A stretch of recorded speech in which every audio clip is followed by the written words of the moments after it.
Hey there, horror movie tea sippers. The following podcast episode will contain spoilers for the movie we are about to review. If you have not seen the movie and do not wish to have anything ruined prematurely, please do not continue to watch or listen until you have seen the movie. And welcome to the Horror Movie Tea Podcast.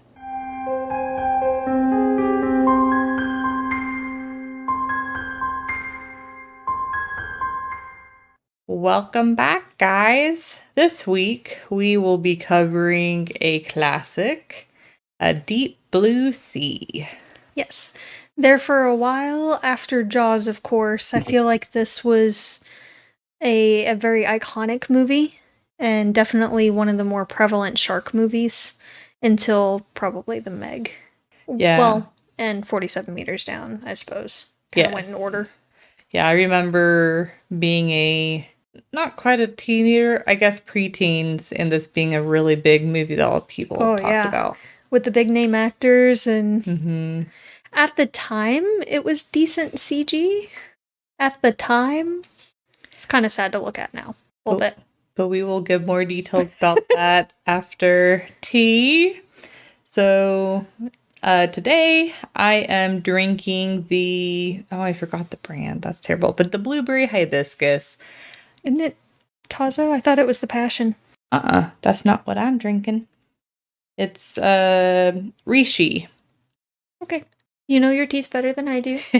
This is your stash? Yeah, I grabbed from a different box. It was the very last one. Sorry. I see. Sorry. I see. You pulled a fast one on me. So yet again, I've dipped into her stash. And I am drinking... What the hell am I drinking? Traditional Medicinals turmeric tea with ginger and meadowsweet, I think, was the other thing. I'm pretty sure it was I thought it was just turmeric, but... Well, the others are supposed to be like sub-notes. Oh, okay. So, it's your tea! I didn't know. I just see turmeric, and so I just believe that's all that's in there. It does smell heavily of turmeric, too. It punches you in the face. Strongly of turmeric. Like, if you have inflammation issues... This is the one to grab. Yep. Found it. Yep. But, So, Deep Blue Sea. The scientists are trying to figure out the cure for Alzheimer's, and they're studying sharks. And in order for them to have the sharks make enough protein for the cure, they don't really explain what the protein does, but it has something to do with curing Alzheimer's. It's supposed to regenerate the neurons.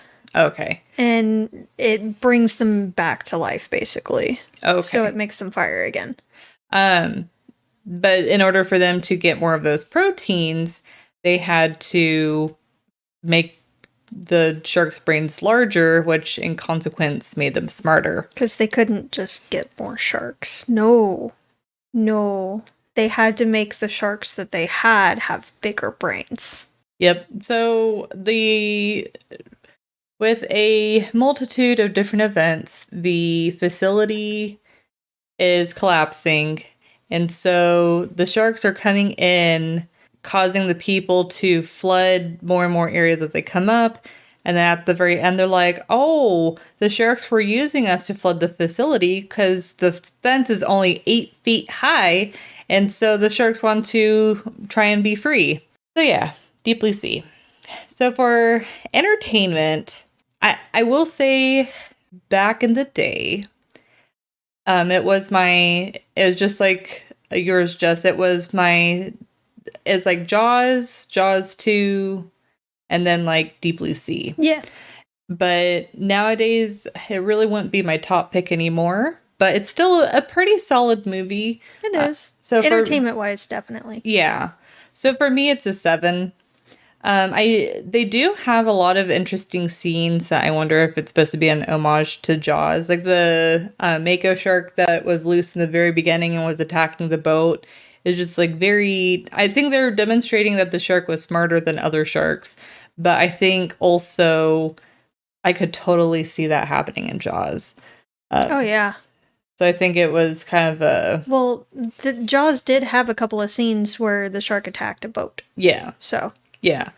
But and this a very big strong point for this movie is they have very strong and varied characters. Yes. They're pretty memorable for the most part. There's two characters that are kind of forgettable, but they're also one of the first to die. So, Samuel L. Jackson. That that right there is the point in itself. Iconic scene. Yes. Super iconic scene. It's like people that haven't even seen the movie know about that scene. Yes. Most of them. Most of them do. Yes. We know someone who doesn't. But and then also another point I put, it's in addition to Samuel L. Jackson, there's a bird named Bird that cusses a lot. it's great. So those with children, there is a lot of cursing. Yeah, it's from a bird. Well, also just it's not too gory of a movie, but with the type of gore, it would be like an older kid. Yeah. Like minimum 13, yeah. I'd say. But I'd say maybe 10. It depends on how mature they are. Okay. But the movie is actually PG-13, I believe. But anyways, I can't talk. It's getting late. Yeah, guys. I'm ready. I'm going to bed after this, guy. We specifically chose decaffeinated teas for this episode because it's so late. Yeah. But so a very huge strong point to this movie is like the previous we recorded Open Cage 3, and that movie was very frustrating, but this one, it's like frustrating tension. Like the tension in this movie is very good. It feels very urgent because not only do they have to worry about the sharks, but the facility is collapsing. Like it is actively collapsing and flooding while they're going up.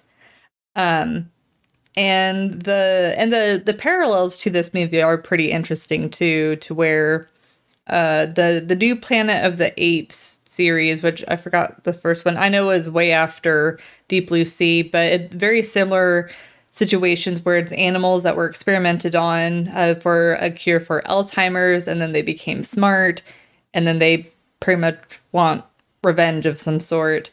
And also, though, it reminded me a lot of Jurassic Park, and whenever I was kind of searching about it, they're saying that Jurassic World, Indominus Rex. Yeah. Got that. I'm like, man, the parallels just keep popping up.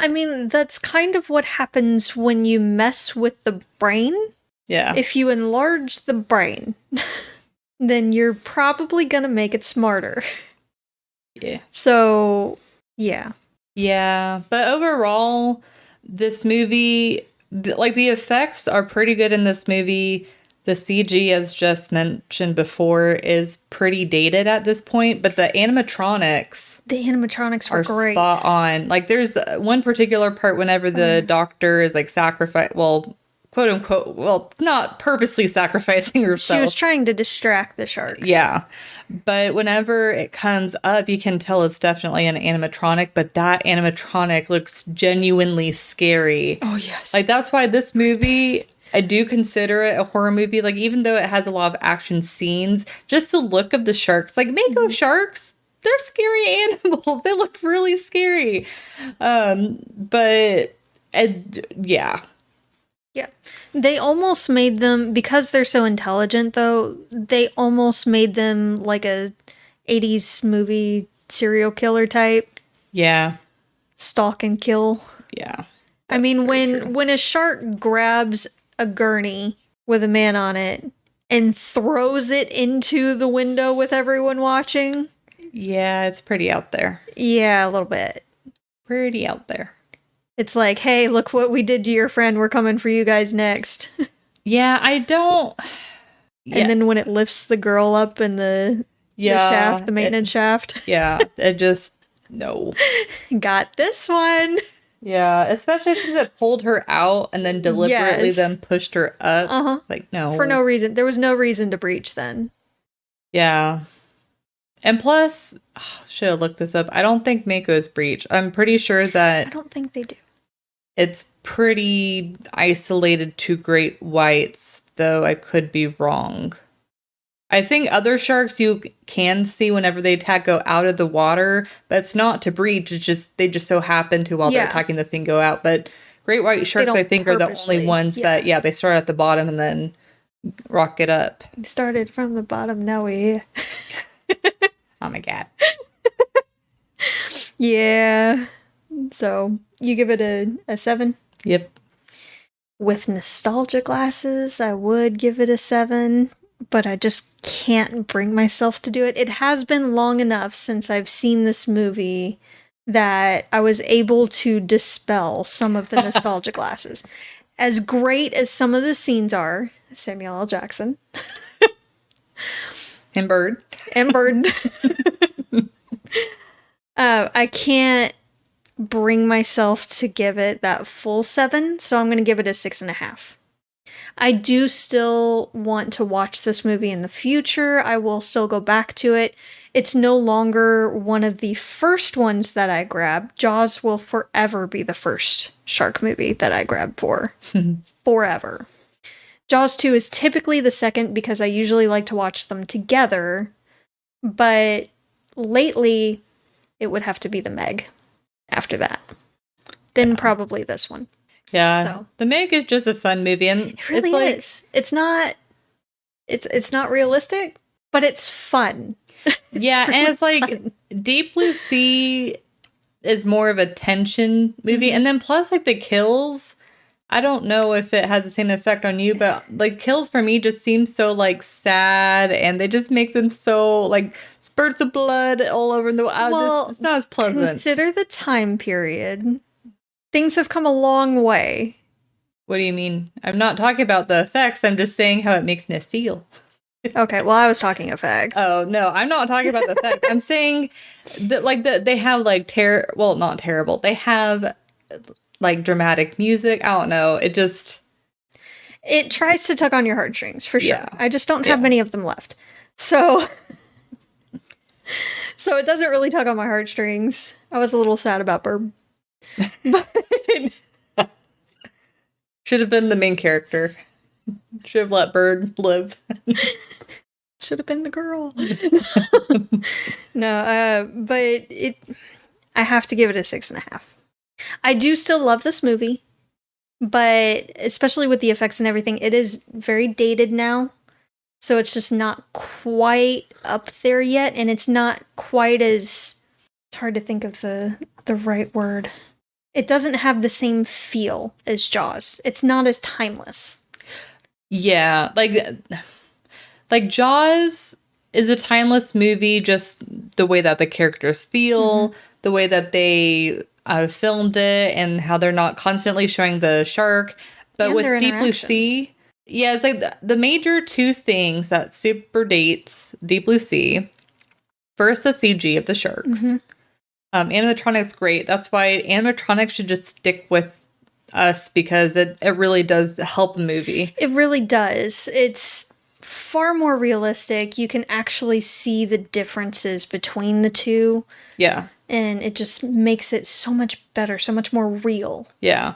But the second reason is the technology. They're over here being like, this is a super high-tech facility, but it's obviously not. I mean, they're using floppy disks. Floppy. And I understand it was a product of the time, but... It was in like 98, I think. Yeah, it's like whenever you watch a movie that's trying to be state-of-the-art or futuristic, that always dates it. Always. Every single time. CRT monitors. 3.5 floppy A disk drives. Yeah, it's like even whenever it's like watching Star Trek or any of the other like sci-fi stuff, you can tell when it's a super old movie because the tech that they're trying to either like flash as like, ooh, it's old, state of the art, or be like, oh, this is the future. You're like, you are way off. Every time you move, your tea sloshes, and I'm just waiting for you to spill it on yourself. Yeah, that it would spill in an area that is sensitive, so nope, thank you. Yeah. Nope. It'd be hilarious for those that watch the video version of our podcast, but oh, I'm sure. But yeah, I'd warn you just in case. I saw your face of like concern as I was talking. Well, it just kept getting just closer and closer to the rim. Just, that's the problem. This is the problem. So, but it's very, very dated. The interactions weren't quite there for me, and a lot of the realism issues that I have just bring down the entertainment.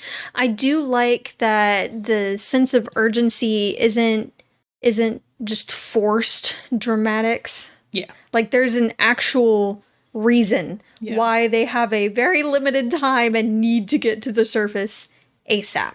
Yeah, like the setup is solid. Yes. Yeah. There was a storm, so everything's swelling up. There's turbulent seas, and they had a lot of issues with the sharks and everything. They're a little too smart. Shocker. That's what happens. Yeah. And then with when they break the glass, which we'll get to again later, it floods that whole area, which adds several hundreds of thousands of pounds of pressure and force, and that's just way too many tons of water. That's just too much weight in the facility. I have a thought for the realism skill whenever we'll get there. Yep. We'll get there. Just my brain just yep. We'll get there. So just it couldn't hold. So with it flooding, and the things flood fast in the ocean, there's a very real time limit. So it's more organic for the suspense aspect, which is nice, but it just doesn't feel the same.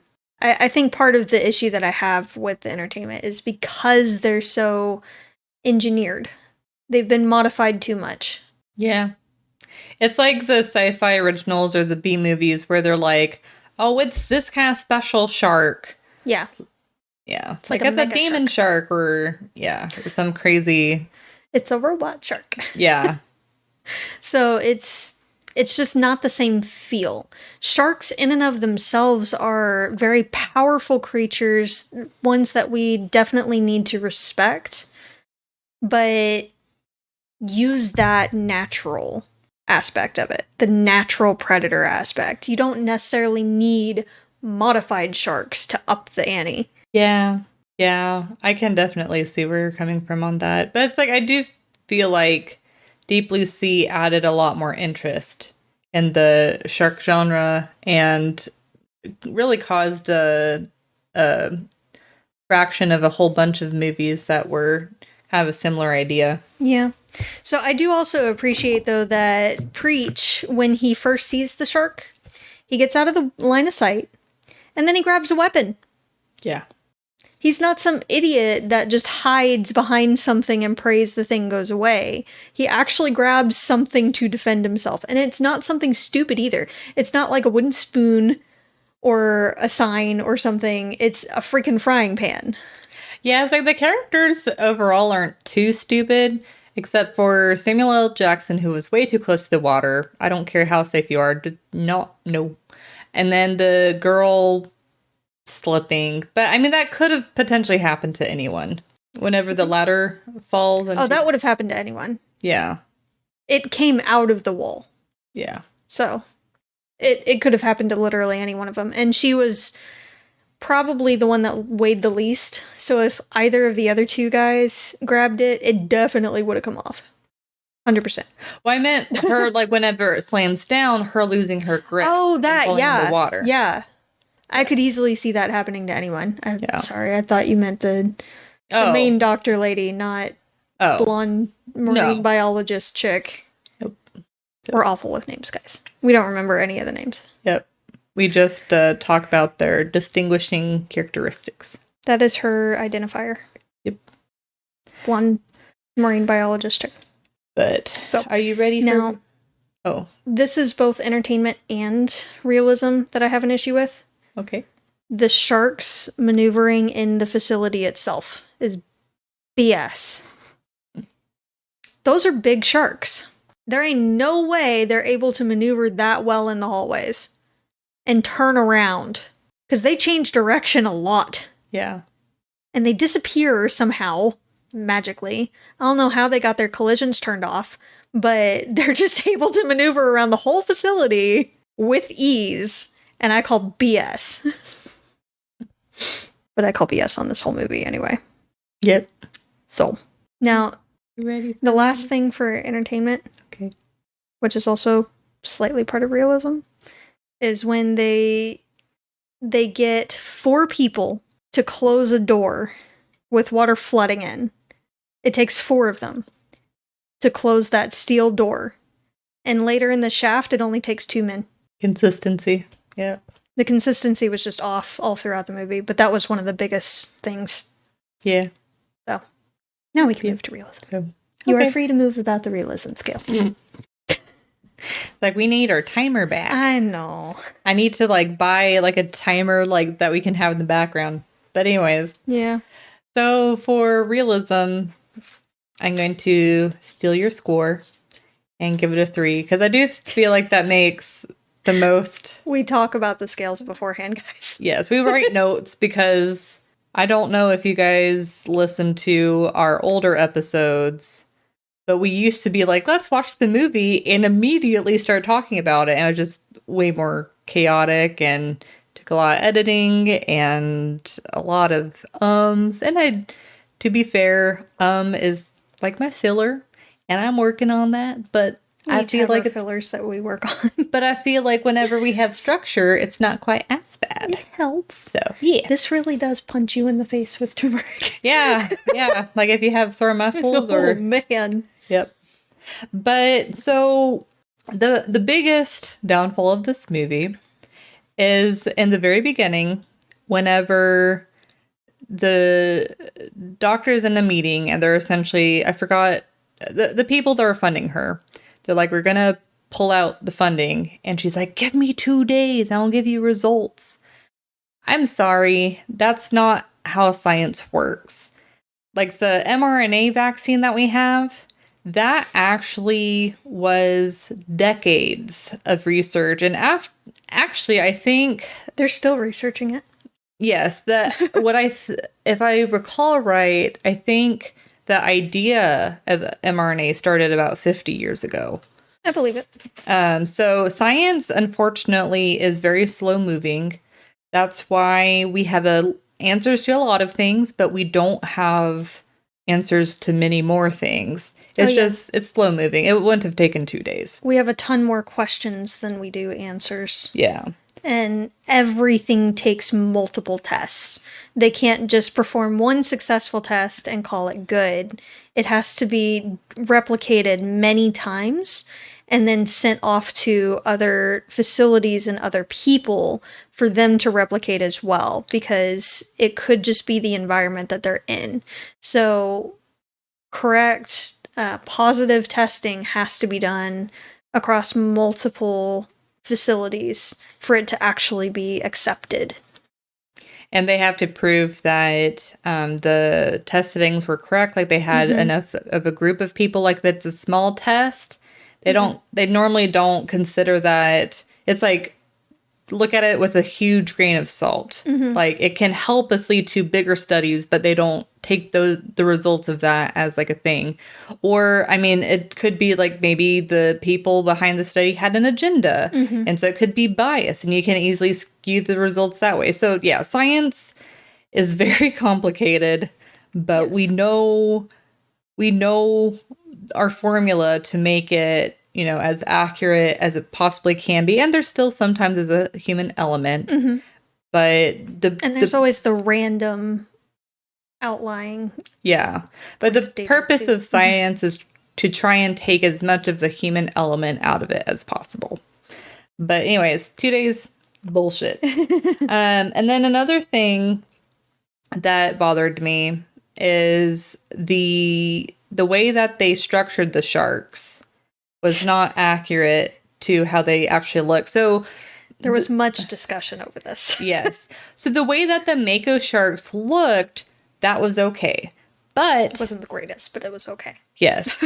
The size is bullshit, but we can give them that. Since they had larger brains, they kind of needed bigger bodies to accommodate. Otherwise, they'd have huge heads and teeny bodies, and that would not be right. But that would be really funny. That'd be chibi sharks. Like, okay, if you guys like sharks, look up the salmon shark. That is the cutest, chibiest motherfucker. Just like, oh my God, I love that shark. But anyways, like every time, especially the baby ones. Oh, but anyways, but the tiger shark that they showed. Coloring was all wrong. Well, it was essentially the body of the mako shark. And then they slapped a bunch of stripes on it and was like, oh, look and the at stripes were the shark. wrong color. The coloring was completely off. Yeah, it just, the tiger sharks have flattered snouts. And just, nope. And most of the time, from what I understand, their stripes kind of fade as they get older. They're more prevalent in the juveniles. So, no. Yeah. And then another thing is, I'm sure you guys have heard this too. The myth that it's just like the myth that we only use 10% of our brain. It's the myth that sharks don't get cancer. Yeah. And I looked it up and confirmed that yes, sharks do get cancer. And apparently scientists have known this for 150 years. So I don't know the origin of this myth, but we've known for over a century that sharks get cancer. So sorry. But movies got a movie. Yeah. Yeah. Well, I think it's just like the movie that Scarlett Johansson is in is like, oh, we only use 10% of our brain. And it's like she unlocks the rest of her brain and just... I forget what the name is, but yeah. Hollywood perpetuates a lot of myths. And actually, I've heard that some myths have started from Hollywood, interestingly enough. But anyways, that's a conversation for another day. But I did know about them attacking the cameras, but I'll leave that more to you because I know you have probably more to say. But I did look up the doctor made a comment whenever they first figure out that the sharks are genetically altered, which they mentioned before, so kind of weird that's a surprise. But she said that she broke the Harvard Compact. And I looked it up, and there actually is a Harvard Genetics Compact, and one of the violations is messing with the brain size. So I thought that was kind of an interesting point of realism that they added. One of the few that they put in. Yes. But yeah, that's all I got. Yeah. So I got the same as 3, since you stole my rating. I convinced you of it earlier. So the biggest issue that I have with it is that as a marine biologist, Blondie didn't think once about 1, the Harvard Compact, and 2, that they would be smarter if they increased the brain size. Like, she clearly knew about them increasing the size of the brain of the sharks because she mentioned it on the tour that she gave to Samuel L. Jackson. So she knew about it. Yeah. But she didn't think once, oh wait, that would make them smarter. Or, oh hey, this is against the Harvard Compact. Maybe we shouldn't do this. Couldn't just get more sharks. No. Have to make the brain bigger. Well, and then you would think, it's like, I know they're like, oh, sharks don't get cancer, but sharks have so many relatives. Yeah. That, like, the rays. Like, so you'd think that they would search other varieties of animals to see if they can get more proteins. You would think. Gotta be sharks. But shark. And again, movie's got a movie. Not many people are gonna go see a movie about stingrays that get oh my god, could you imagine? That would be hilarious. To like wrap their I'm sure there's a sci-fi movie around people and just like squeeze them to death. I'm sure there is a sci-fi movie somewhere out there about stingrays. 100%.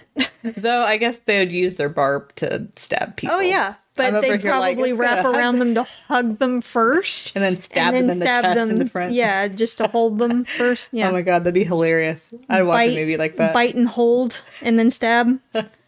Yeah. How do you say their mouths look so weird? They're kind of cute, though. Yeah, they are kind of cute. They're kind of cute. They're slimy, though. So, not really. Have you pet one? Yeah, they're slimy. They're smooth. Might have been their slime coat. I wonder if they were stressed. I've touched several from several different places, and they all felt the same. Okay. But maybe my definition of slimy and your definition they're typically smooth. It's not like a slug, but it's very smooth. Yeah. Very smooth. Very. They don't have scales like a typical fish. They have skin. Yeah. But it's kind of funny since sharks have like the rough or like sandpaper like skin. They do have tiny scales. So it is skin but made of tiny scales. Yeah, they Very look like rough teeth scales. themselves. They do. Scales. Yeah, those scales do look like teeth, and that's why if they graze you, you do get an abrasion. Mm-hmm. Because they just cut the crap out of your leg. I would imagine it probably depends on the size of the shark too. It can, but those scales are what help it become more aquadynamic. Almost like grip the water? Yeah. It allows the water to pass by a lot easier. Mm. So they just glide through the water. Yeah. Mm-hmm. But yeah, it's kind of weird how the scales work, and it's really cool, but I can geek out over that another time. So, with the facility itself, I can kind of understand them attacking the fences or the cage-like pathways that they have underwater when the guy is in there. They're testing the areas, and there's a guy there. Food. Nom-nom. Also territory. So I can understand that. That makes sense. And when they back away, but if they leave the area when he pulls out a gun, that makes sense as well. They know what that has done. They remember that. They know it's a bad thing, and they know to get away. Those make sense. When they start attacking cameras that have not moved and have not done anything to them, they don't know what it does or what it's for. There's no reason for them to attack the cameras except movie. Yeah. No reason at all.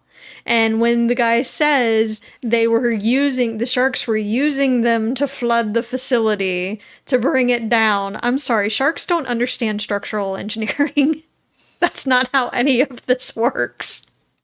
Yes, like even they were trying for nom-noms. Was like even if they were smart, they wouldn't know water displacement because they're in the ocean. Like you can't experiment with that. Like crows and ravens, like the whole reason why they know water displacement is they have lived it and experimented with it. Like they understand, but it's the ocean.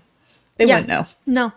They have no experience with it. They don't know anything about it. It doesn't make sense for them to think that way. Yeah. Even with their enhancements.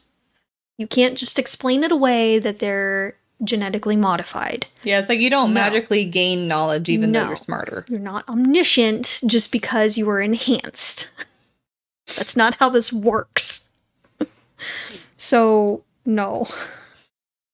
There's also in the scene where they're using the protein on the neurons to see if it works. Samuel L. Jackson is standing behind and a little to the side of the screen.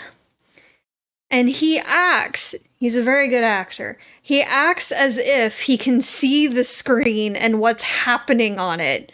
But there's no possible way from that angle that he can see what the hell is going on. Well, I also I wasn't paying attention too much, but I wonder if he was just like listening to what they were saying. No, there was time that he was reacting. There were times when he was reacting to the images on the screen when they weren't saying anything. Ouch, movie. Mm-hmm. Yeah, no, that's not how screens work. You can't see through the thing to see the image. That's not a thing. I also wonder why they even thought for an instant when the shark was ramming a steel door and it was shaking on its hinges and almost buckling, why they were thinking it could possibly be another survivor, and asked, "Is it Preach?" right before one of the bolts comes free. I thought it was the lab equipment. Though I think she's more like hoping it was. Like, it can't be a shark, right? I could understand them hoping it's the lab equipment, but it was too regular. Yeah.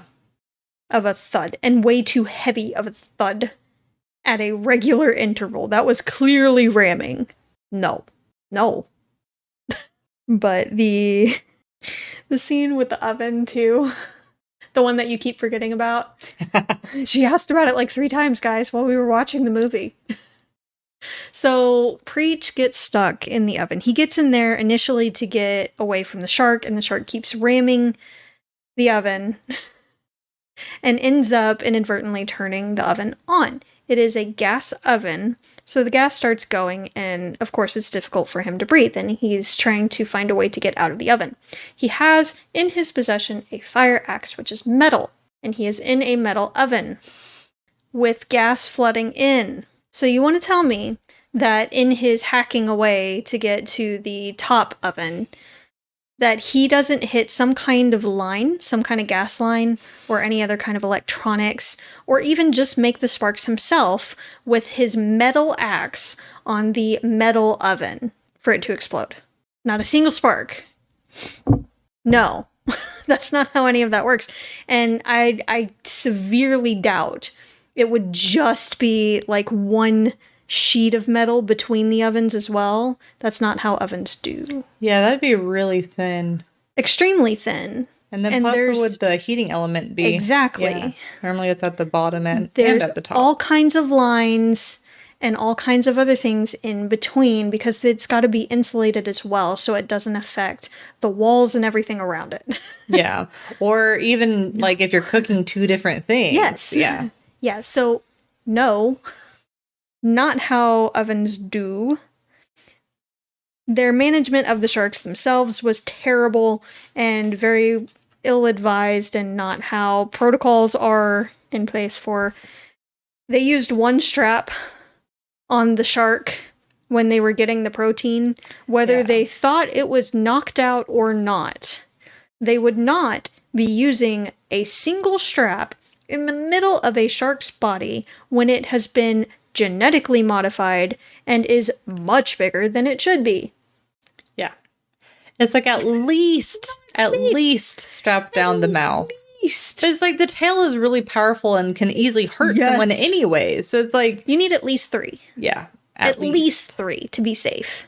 So they laughed in the face of safety protocols all throughout the movie, which I guess is just par for the course. But it was just bad. It was just bad. But for the shaft itself, for everything to start flooding, I mean, with the serial killer vibe and everything, when they threw the gurney at the glass, that glass, did you see how thick it was? Mm-hmm. Yeah. That single gurney would not have broken it. It wouldn't have even cracked it. It would have scuffed it. And he would have gone splat. 100%. He would have gone splat. Yeah, I feel like I can't have a say in it because I'm not an expert in glass. Mm-mm. No, glass that thick, there is no way in hell it would have cracked. Now, once a crack does occur, that was fairly accurate, that it shatters pretty damn quick. Yeah. But it would not have cracked. No. It also depends on especially with the dude still being alive. Oh, well, and then going to the thing that I thought of before for the realism, too, is you said that was built in World War II. Yeah. How did it have all of those setups that would accommodate technology, and then not only like having the thing that goes to the bottom and rises without them like... Yeah, they said they modified it. They said the initial structure was built in World War II. Okay. But once they mothballed it, they said they modified it and put in the underwater labs and... Cheaters. Yeah, they said it. They did. They did explain that one. Okay. They just did it poorly. But talking about the glass though, like if anyone who has experience with their car windshield, there's actually 2 layers of glass with a clear layer in between. It's like an adhesive anyway that essentially makes the glass stronger. And I would imagine for that type of facility where glass breaking would be very dangerous, that they would have like a double layer at least. Possibly, but if you think about like aquariums, those are typically just a really insanely thick piece of glass. So it depends. Now, if they were smart, they would have put the layers in there and had multiple sheets of glass. But these are people that made sharks' brains 5 times bigger. So, I mean, Yeah. it also probably would have been actually more expensive to have the layers in between. I don't know. It's like now I'm wondering like which is stronger to literally have a huge piece of, because it's like on the one hand I could picture the thicker piece being stronger, but then on the other hand it is a huge weak point to where if it gets cracked, all of it's gonna. It is. It would have been better, I would think logically, to have multiple sheets, because if the top one cracks, it's almost like a screen protector. Yeah. For your phone. If the top part cracks, the screen protector, it's done its job typically, and the screen itself is intact. Yeah. Yeah. Now, after a certain point, the rest of it goes just because of the pressure is too great. But you would have at least 1, maybe 2 or 3 layers, depending on how thick the layers are, of protection before the whole thing shatters. At the very least, I feel like it would have given them time to get to a safer area before it went. Yeah. Though the glass cracking is really what kind of forced, or the water coming in is really what forced them to move, because otherwise they're like, oh, let's just stand here and look at the glass. Yeah. Yeah, that didn't make sense to me either. The fact that they were all staring, I get that a couple of them would have been in shock, but I'm sorry. I see glass cracking, and we're that close to the bottom of the ocean with sharks right outside of that glass. My butt is gone. Soon as there is a crack in the glass, as soon as that gurney hit and that tiny little webbing occurred, nah, I'm halfway up to the next floor by then. Nope. Bye, guys. See you at the top. No, thank you. But, well, I don't really have anything else. Nope. Okay. No, that's all I got for this one. But this is the last week of Shark Week, so yeah. Officially. Until next year. It'll be fine. I mean, we can, if you guys have requests for other shark movies, we can always do those as well at any point in time in the year. So there is one shark movie that will be coming later. Yes. I know. But don't forget to make those recommendations as well. And since this is the final week of the month, we are having a live stream this coming Saturday, and this one will be Maneater. So we'll have one last bash of sharks. And I will be behind the wheel on this one. Yes. And Alyssa gets to be the peanut gallery. So this one will be very interesting and very different. So don't forget to join us then. Plus, I mean, it's the shark. We're eating people, so I guess technically we're considered the bad guys, so we're the villain. So don't forget to join us at 7 p.m. on Saturday at Twitch or YouTube, whichever you prefer. Both will be streaming, so join us Saturday for some Maneater. Yeah. And again, any other movies you guys have that you want us to watch and review, please let us know in the comments or send us a message or an email, whichever you prefer. We do also have some merch on a Teespring. We will have the link in the description below. Do you have anything else you wanted to add? Nope. Now that I've plugged all the things. Nope. Like, comment, subscribe, share. Yes. As usual. And until the next time, guys, stay safe and stay spoopy. Bye!